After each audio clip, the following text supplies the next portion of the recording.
La rebelle de la couronne, c'était elle. Ce mercredi 1er juillet, Lady Diana aurait célébré son 59e anniversaire. Une date à jamais gravée dans le cœur de ses admirateurs, eux qui considèrent la princesse de Galles comme une icône de la monarchie. Et si tel est le cas, ce fut notamment en raison du caractère bien trempé de l'ex-femme du prince Charles. Car, lors de ses jours au sein de la famille royale et comme l'ont récemment rapporté nos confrères du magazine Point de Vue, la mère du prince William et du prince Harry a donné du fil à retordre au protocole royal à plusieurs reprises, dès son arrivée au sein du clan Windsor Mountbatten. De quoi ulcérer Sa Majesté Elisabeth II, qui met un point d'honneur à faire respecter la tradition en tant que souveraine. Le 9 mars 1981, soit un mois après l'annonce de ses fiançailles avec le prince Charles, Lady Diana assistait à un gala de charité au Goldsmiths Hall de Londres.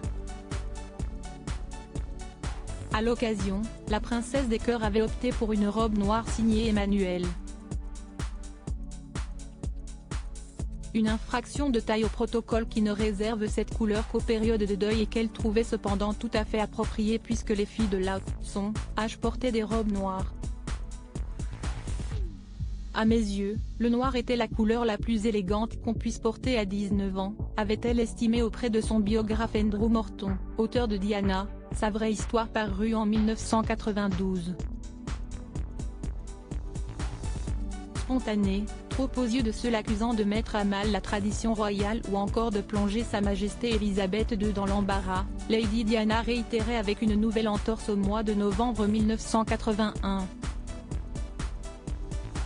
Elle avait alors été photographiée assoupie au premier rang d'un concert au Victoria and Albert Museum, toujours dans la capitale britannique.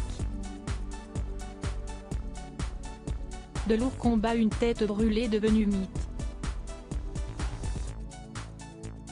Mais derrière son envie de s'affranchir des contraintes liées à son statut de princesse, Lady Diana dissimulait de profondes blessures, notamment un rude combat avec la boulimie qui a commencé dès ses fiançailles avec le fils aîné de Sa Majesté Elisabeth II.